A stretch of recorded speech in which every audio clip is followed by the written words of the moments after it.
Whenever you're ready. Imagine yourself to be getting off of work after 12 hours and you just can't wait to get home.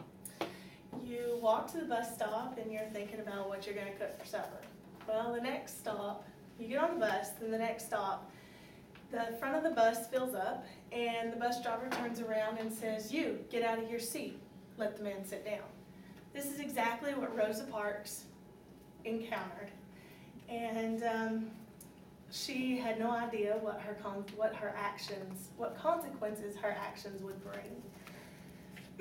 Rosa was a very strong, courageous woman who is looked up to by a lot of people around the world. She was born Rosa Louise McCauley on February 4th, 1913 in Tuskegee, Alabama, where she lived with her mother and her little brother with her grandparents, and they told her very many stories about when they were younger. Her grandpa was beaten as a slave, and at 5 years old, her grandmother got to hear about the end of the Civil War. Several years later, she met Raymond Parks. They were part of the organization, the National Association for the Advancement of Colored People, known as the NAACP. And he was a member and she was the secretary, and she eventually became the youth leader. And Boyd in 1996 wrote an article, Rosa Remembers, 40 years later. He was doing an interview with her and he quoted her saying, "I wish for them to have the opportunity to get a very good education. I want them to take care of their health properly and not use any substances that could be detrimental to their body and mind." After she became youth leader, her and Raymond got married in December 18th of 1932, and he supported her so much that she was able to get her high school diploma in 1934. Not too long after this, Rosa was working at the Montgomery Fair Department Store in Montgomery, Alabama, and she got off work, went to a bus, and she sat down.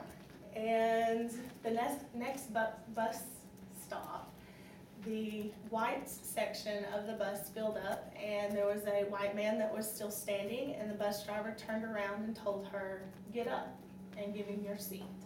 And on this day, December 1st, 1955, Rosa refused to get up. She decided to stand up for herself. And because of this, it caused her to go to jail. And she called her husband to come and pick her up, and they released her and gave her a trial date.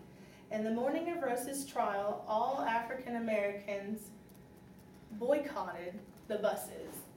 For 381 days, they boycotted the buses. Not a single African American got on a bus for 381 days. And because of this, the United States Supreme Court ruled that segregation on buses was illegal and unconstitutional.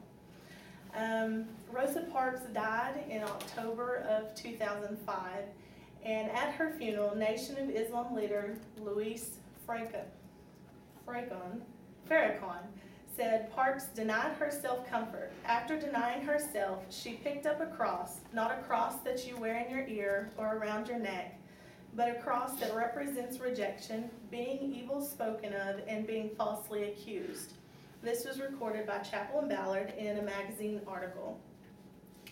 Also on this day, Henry Ford Museum also put on display the original 1948 General Motors bus. It wasn't on that day, it was several years later. Her body was taken to the United States Capitol Rotunda, where she became the first woman and the second African American to ever have their body viewed at the nation's capital. The Civil Rights Act of 1964 passed and was signed into law by President Lyndon B. Johnson on July the 2nd. Without the courageous efforts of Mrs. Parks, this could not have been accomplished. Since then, there's been numerous things honored and put in her name. And a quote from U.S. Representative Bobby Rush by Chaplain Ballard was in an article.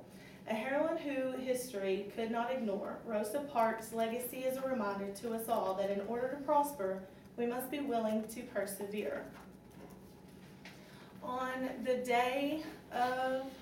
the first anniversary of Rosa's death, President George W. Bush ordered a statue of Parks to be placed in the National Statuary Hall in Washington, D.C. I leave you today with this quote, and I want you to take it to heart because it's just so great. When signing the resolution, former President Bush stated, "By placing her statue in the heart of the nation's capital, we commemorate her work for a more perfect union, and we commit ourselves to continue to struggle for justice for every American." Found, rosaparks.com.